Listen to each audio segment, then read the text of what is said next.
that it is encoded in our bodies, that latent and constant fear, what it does to our body. It is poison. It is poisonous. It is killing our organs, destroying our hair, our skin, our look. Okay? So that is a scientific, proven theory that many speakers spoke about before. So when we are in fear, it's like we are taking poison. Okay? How many times, ask yourself, since this morning until now, how many times did you feel afraid? Now, fear comes from two sources. There is fear that is self-inflicted, and there is fear that is coming from the environment. And guess what? The fear that is self-inflicted is way beyond, bigger than what is inflicted by your colleague, by your government, by the TV, by your doctor.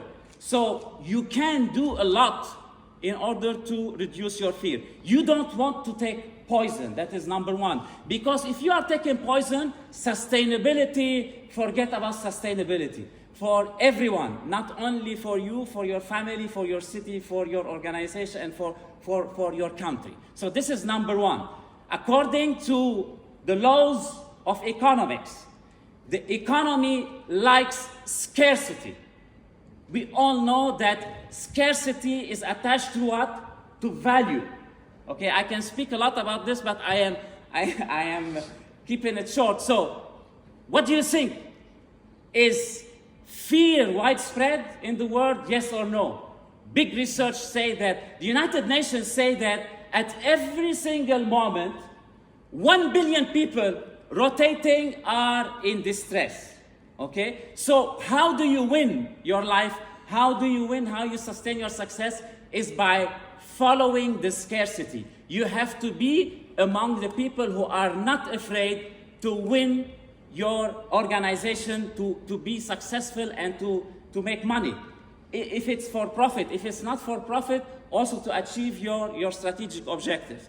So that is the second one. The third one is psychology. You all know about it. The word phobia. The word phobia is actually fear, right? So part of the fundamental laws of psychology is phobias are diseases, you know. So in order for us to be able to sustainably create value, we need to control our fear. Now, I spoke about the personal experience. 25 years ago, I was working for a prestigious multinational. I submitted my resignation. My boss told me, would you like to stay with us for 4 months for transition? The next day, I said, okay. The next day, I walked into that organization transformed. Why? Because I am not afraid anymore that if I say something or if I do something, it's gonna affect my livelihood. My boss, he told me, you worked for us for 4 years, and what happened to you? You're not the same person. I wish you were the same for the last 4 years. What happened to me is that I am not scared anymore. I gave them brilliant ideas, and it saved them millions of dollars. Fast forward 20 years ago, I became a management consultant, and God blessed me with the opportunity to speak with people from all over the world as part of my job as a consultant. I take people who work in factories, in government, in retail, and I speak with them in the coffee shop. They give me brilliant ideas on how to improve productivity, reduce cost, etc., etc. But when I bring them back to the boardroom, guess what happens? They are silent. Why? Because they are afraid to share their ideas. They are afraid to be taken for fools, or that people will use it against them. So from here, based on all this is the why I designed in a book that I published in 2019. It's called How to Achieve Sustainable Success. I designed a methodology, a scientific methodology to help innovation. Because we spoke about sustaining success, and I said that my thesis is that you need to measure your fear in order to sustain success. But there is something in between. To sustain success, you have to innovate.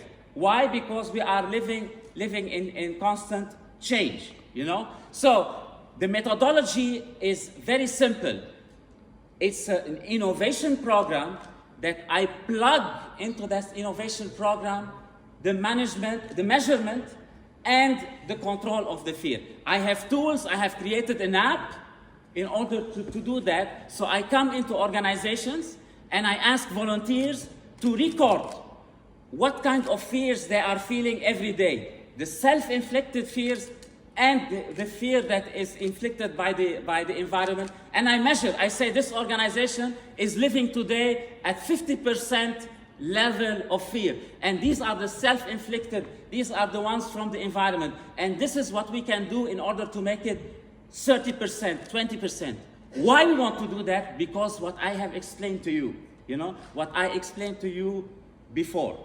Now, it is magical how we spoke about it yesterday. It is magical how simple life is. It's very simple. And to control our fear, we only need one thing. People speak about mindfulness. I like to say the word awareness, okay? When I'm standing in front of you now, of course, I feel fear because public speaking is actually something that gives me fear. But my self-awareness of that fear at this moment helped me reduce it, you know?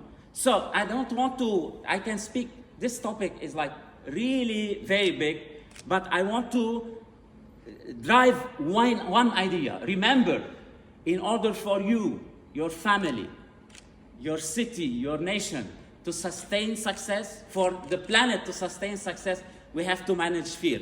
In a default mode, humans are not supposed to be afraid. And the reason why humans are afraid is because we have decided long time ago to take control of our own destiny. And when you do something that is impossible, you're gonna get stressed. You're gonna get fear. Why there is racism? Why there's not acceptance of the others? Women versus men, races, religion, etc. It's not because of religions. It's not because of races. It's not because of gender. It's because of fear of competition when it comes to access to resources. And the same for nations. The same for every nation. So in a default mode, we are not like that. We're not like that. So